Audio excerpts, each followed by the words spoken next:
उत्तराखंड के पूर्वी छोर पर जहां भारत और तिब्बत की सीमाएं मिलती हैं, वहां हिमालय की तलहटी पर करीब दर्जन भर गांव बसे हैं। ऐसे गांव जिनका इतिहास किसी उपन्यास जैसा काल्पनिक लगता है। व्यास घाटी में बसा गर्ब्यांग गांव इन्हीं में से एक है। ये गांव इतने दुर्गम क्षेत्र में बसा है कि यहां पहुंचने के लिए कठिन पहाड़ी पगडंडियों पर 2 दिन पैदल चलना होता है। लेकिन इतना दुर्गम होने के बाद भी गर्ब्यांग कभी बेहद संपन्न हुआ करता था। इतना कि इसे छोटा विलायत और मिनी यूरोप भी कहा जाता था। गांव में 2-3 मंजिला मकान हुआ करते थे, जिनके बाहर लगे लकड़ी के खंभों और दरवाजों पर खूबसूरत नक्काशी हुआ करती थी। 1962 से पहले गर्ब्यांग गांव तिब्बत से होने वाले अंतर्राष्ट्रीय व्यापार का केंद्र हुआ करता था।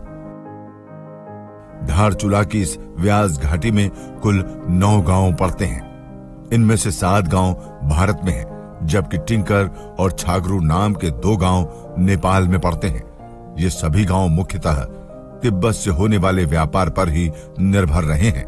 चर्चित इतिहासकार शेखर पाठक बताते हैं कि भारत तिब्बत व्यापार में एक तरह से इन गांवों का एकाधिकार हुआ करता था। व्यास घाटी के ये गांव मुख्य भारत से भले ही कटे हुए थे, लेकिन अपने आप में बेहद समृद्ध थे। लेकिन 1962 में हुए भारत चीन युद्ध ने इनसे इनकी समृद्धि छीन ली। भारत तिब्बत व्यापार बंद हो गया और इसकी सबसे बड़ी आर्थिक मार इन्हीं गांवों पर पड़ी।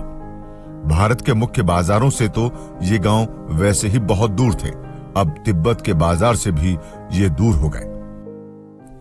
व्यास घाटी के ये तमाम गांव हाल ही में मोटर रोड से जुड़े हैं। ये वही रोड है जो धारचूला को लिपुलेख दर्रे से जोड़ती है और जिसका कुछ समय पहले ही देश के रक्षा मंत्री ने उद्घाटन किया है। नई सड़क के बन जाने से स्थानीय लोगों में रिवर्स माइग्रेशन की उम्मीद भी बढ़ी है।